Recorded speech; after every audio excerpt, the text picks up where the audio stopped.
ஆண்டவர் இரட்சகருமாக இயேசுவின் இனிதான நாமத்தினால் உங்களை வாழ்த்துகிறேன். இந்த நாள் நம்முடைய ஆவிக்குரிய சிந்தனைக்காக எபேசியர்களின் நிருபம் 5ஆம் அதிகாரம் 16ஆம் வசனத்தை நான் வாசிக்கிறேன்.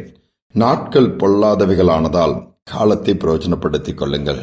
இந்த காலங்கள் பொல்லாத காலங்களாய் மாறிடுச்சு. நாம் அதை பார்க்கிறோம். ஒவ்வொரு மனிதனுடைய சூழ்நிலைகள் அல்லது நடக்கிற காரியங்களை பார்க்கும் பொழுது எங்கு பார்த்தாலும் ஒரு வேதனையான அனுபவங்களை தான் பார்க்க முடியுது. செய்திகளை பார்த்தாலும் அல்லது செய்தித்தாளை திருப்பினாலும் கொள்ளைகள் சொல்லி பலவிதமான வேதனையான அனுபவங்கள் மற்ற காரியங்களை நீ பார்க்கும் நம்ம உள்ளங்கள் உடையுது. ஒரு பக்கம் கொள்ளை நோயின் தாக்கம், மறுபக்கம் யுத்தத்தின் மேகம் என சொல்லிக்கொண்டே போகலாம். ஒரு நிச்சயமற்ற ஒரு சூழ்நிலை, என்ன வேண்டுமானாலும் எப்ப வேண்டுமானாலும் எங்கு வேண்டுமானாலும் நடக்கலாம் என்கிற நிலைமைக்கு நாம் வந்துவிட்டோம். இந்த நாட்கள்ல நாம் என்ன செய்ய வேண்டும்? வேதம் சொல்கிறது, நாம் இந்த காலத்தை பிரயோஜனப்படுத்திக் கொள்ள வேண்டுமாம். நமக்கு கொடுக்கப்பட்ட காலம் ரொம்ப குறைவான ஒன்று. அதை சரியாக பயன்படுத்திக் கொள்ளணும் ஆண்டவர் விரும்புகிறார். ஆதியாகமம் 19ஆம் அதிகாரத்தை பாத்தீங்கன்னா, லோத் அவனுடைய குடும்பங்கள் சோதம் கொமரா என்கிற பட்டணத்துல இருக்குது. அதனுடைய பாவம் வானத்தை எட்டினபடினால் தேவன் அந்த பட்டணத்தை அழிக்கும்படியாக தூதர்களை அனுப்பிவிட்டார். ஆனால் ஆபிரகாம் என்கிற ஒரு பக்தன் ஜெபிக்கிறார். தன்னுடைய உறவினராகிய லோத் அந்த பட்டணத்தில் இருக்கிறாரே, அதை அழிக்காண்ட ஆண்டவரே, கொஞ்சம் சில காரியங்களை ஜெபம் பண்ணும் பொழுது ஆண்டவரை இறங்கி லோத்தின் குடும்பத்தை வெளியே கொண்டு வருவதற்கு அதற்கான காரியங்களை செய்கிறார். அந்த தூதர்கள் அவர்களிடம் போய் பேசுகிறார்கள். லோத் என்ன பண்றாரு? அந்த டைம் வேஸ்ட் பண்றாரு. வேதம் அதுதான் சொல்கிறது, தாமதித்த பொழுது. இரவா அந்த ஊரை விட்டு வெளியே போயிருங்க, பட்டணத்தை விட்டு வேண்டிய 2 பிள்ளைகள் மனைவியை கூட்டிட்டு போனா அவர் தாமதித்தார். அதனால் பாதிப்பு லோத்தின் குடும்பத்துக்கு வருகிறது. திருப்பி தாமதமான உடனே தூதர்கள் அவர் இழுத்து கொண்டு வெளியே கொண்டு வந்து விட்டு, ஜீவன் தப்பணும்னா ஓடி போனோம், சமவெளியில் நிற்க கூடாது, பின்னிட்டு பார்க்க கூடாது. நடந்தது தெரியுமா? லோத்தின் மனைவி பின்னிட்டு பார்த்து உப்புத்துணாய் மாறினார். வேதம் சொல்லுகிறது. டைம் வேஸ்ட் பண்ணலன்னா நடந்தே போயிருக்கலாம், குடும்பமா போயிருக்கலாம். குடும்பம் அதுல இழப்புகளை சந்திக்க நேர்ந்துருச்சது. நமக்கு கொடுக்கப்பட்ட காலத்தை சரியா பயன்படுத்துறோமா? காலத்தின் அருமையை நம்ம அறிந்து வாழணும்ட்டு நம்ம எல்லாருமே சொல்லுவாங்க. வேதமும் அதைத்தான் சொல்லுகிறது. காலம் பொன் போன்றது. பணத்தை கொஞ்சம் இழந்தா சம்பாத்தியம் பண்ணிக்கலாம், பொருட்களை தொலைச்சா திருப்பி வாங்கிக்கலாம். நேரத்தையும் காலத்தையும் இழந்தவர்கள் திருப்பி அதை பெற்றுக்கொள்ள முடியாது.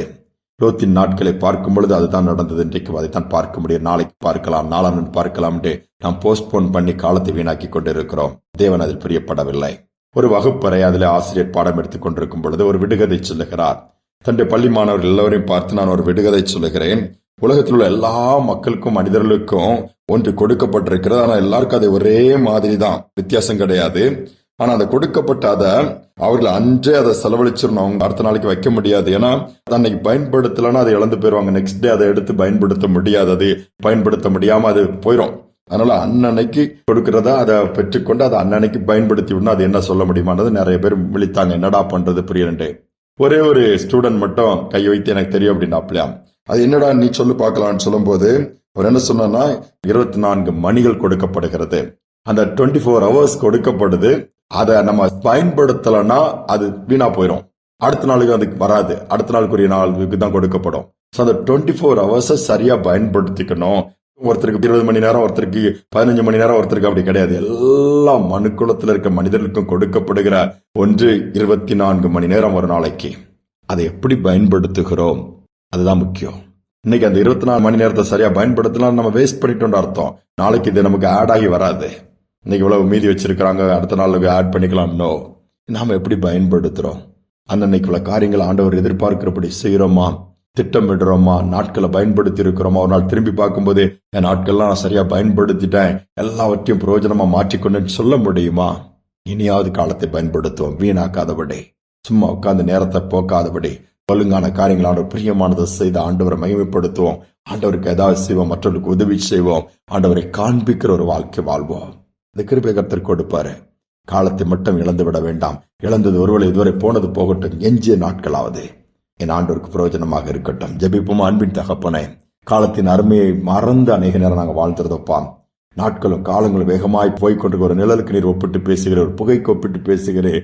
மனிதனுடைய நாட்களை பார்க்கும் பொழுது ஒரு புல்லுக்கு பூவுக்கு ஒப்பிட்டு பேசுகிறீர்கள். காலையில் மலர்ந்து மாலையில மடிந்து போகக்கூடியதானால் நீங்க கிருபை கொடுத்து ஒவ்வொரு நாளும் 24 மணி நேரம் எங்களுக்கு குறைக்காம நாங்க அதை பயன்படுத்த கொடுக்குறீங்க. ஆனா சரியா நாங்க பயன்படுத்துறது இல்லப்பா.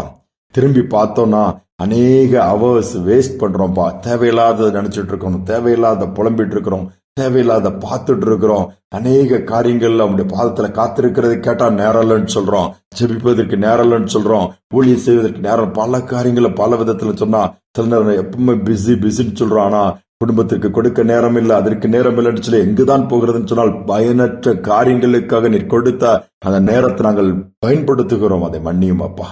பயனுள்ள காரியங்களுக்கு பயன்படுத்த உதவி செய்யும்.